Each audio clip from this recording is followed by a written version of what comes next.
Netanyahou a démarré la guerre contre l'Iran pour rester en poste en Israël. Bill Clinton, l'ancien président des États-Unis, balance sur ce que fait aujourd'hui Benjamin Netanyahou. Je vais te lire ses déclarations. Monsieur Netanyahou veut depuis longtemps mener une guerre contre l'Iran car cela lui permettrait de rester au pouvoir pour l'éternité. Et oui, parce qu'une guerre contre l'Iran peut durer extrêmement longtemps. Et comme Volodymyr Zelensky avec l'Ukraine, quand tu es en guerre, tu ne t'en vas pas du pouvoir. Mais je pense que nous devrions chercher à désamorcer la situation et j'espère que le président Trump le fera.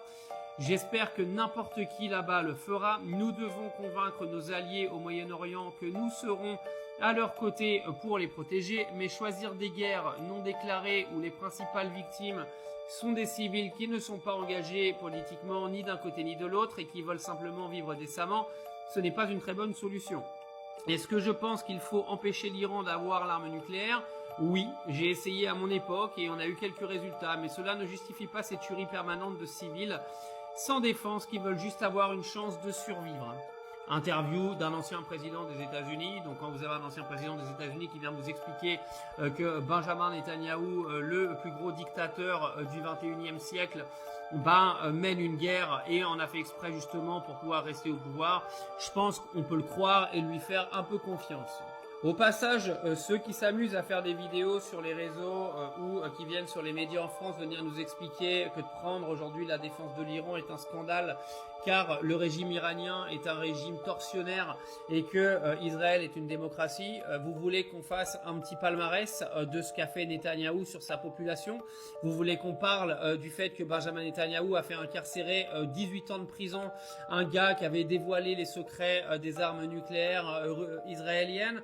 Vous voulez qu'on parle de Benjamin Netanyahou qui se sert de la police pour frapper les protestants et ceux qui contestent le fait qu'il soit au pouvoir aujourd'hui en Israël.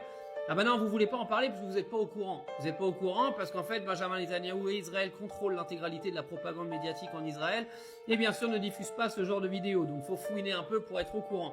Donc je vous en prie de bien garder votre morale. Aujourd'hui, l'idée n'est pas de défendre l'Iran. Aujourd'hui, l'idée est clairement d'arrêter de faire croire qu'Israël a le droit de faire ce qu'il veut en toute impunité. Et ils se battent contre l'Iran. Donc vous m'excuserez de me dire que pourquoi pas l'Iran pourrait gagner cette guerre. Mais vous avez décidé de prendre parti pour un pays qui commet un génocide et qui tue des enfants tous les jours, qui s'amuse à tirer dans des tas de gens qui se rendent sur des secteurs humanitaires, parce que ce ne sont pas vos enfants qui y sont, ce ne sont pas des gens de votre famille, donc vous n'en avez rien à foutre.